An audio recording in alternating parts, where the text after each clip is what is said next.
રિલેના ડિસ્ક્રિમિનેશનના ગુણધર્મને સમજાવો.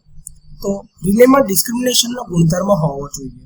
એનો અર્થ એ છે કે તે ફક્ત ત્યારે જ કાર્ય કરે જ્યારે ફોલ્ટ તેના પોતાના ઝોનમાં થાય છે, અને જ્યારે થ્રુ ફોલ્ટ એટલે કે ઝોનની બહાર ફોલ્ટ થાય છે ત્યારે રિલે કાર્ય કરવું જોઈએ નહીં. આમ રિલે એ તફાવત કરવામાં સક્ષમ હોવું જોઈએ કે ફોલ્ટ પોતાના ઝોનમાં થયો છે કે ઝોનની બહારનો ફોલ્ટ છે.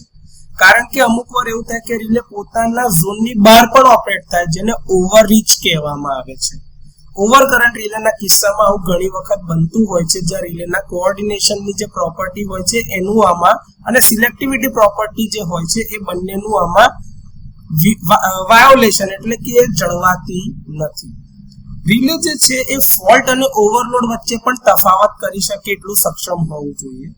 કારણ કે જ્યારે પાવર ટ્રાન્સફોર્મરને આપણે ચાલુ કરીએ એટલે કે ફોલ્ટ ક્લિયર કર્યા બાદ અથવા તો પહેલી જ વખત એને સર્વિસમાં લેતા હોય ત્યારે, તો એ જ્યારે ચાલુ કરવામાં આવે છે ત્યારે તેમાં કોઈ પણ પ્રકારનું ઓપોઝિશન એટલે બેક EMF નથી હોતું કોરની અંદર, જે એનું ઓપોઝિશન નથી કરી શકતું. એટલે જ્યારે ફૂલ લોડ કરંટ કરતા પણ 5 થી 7 ગણો કરંટ એ વધારે લેતું હોય છે, જેને આપણે ઇનરશ મેગ્નેટાઇઝિંગ કરંટ કહે છે.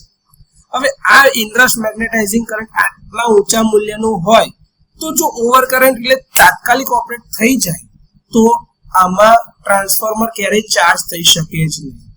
એવું જ કેસ આપણે જોઈએ છે કે જ્યારે મોટરને ચાલુ કરવામાં આવે છે તો 5 થી 7 ગણો સ્ટાર્ટિંગ કરંટ લેતી હોય છે. પછી જેમ જેમ એની રેટેડ સ્પીડ પર પહોંચે એટલે કરંટ ઓછો થતો જાય છે. તો આ બધા કિસ્સામાં જો તમારી રિલે ઓપરેટ થઈ જાય તો તમારું મશીન કોઈ દિવસ ચાલુ જ નહીં થાય.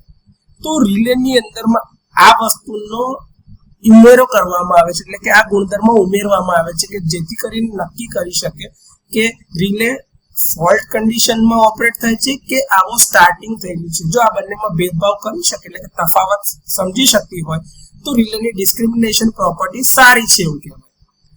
અમુક વખત એ બી જોવું જોઈએ કે સિલેક્ટિવિટી અને ડિસ્ક્રિમિનેશન આ બંને શબ્દોનો ઉપયોગ વૈકલ્પિક રીતે એકબીજાના અવેજમાં કરવામાં આવે છે.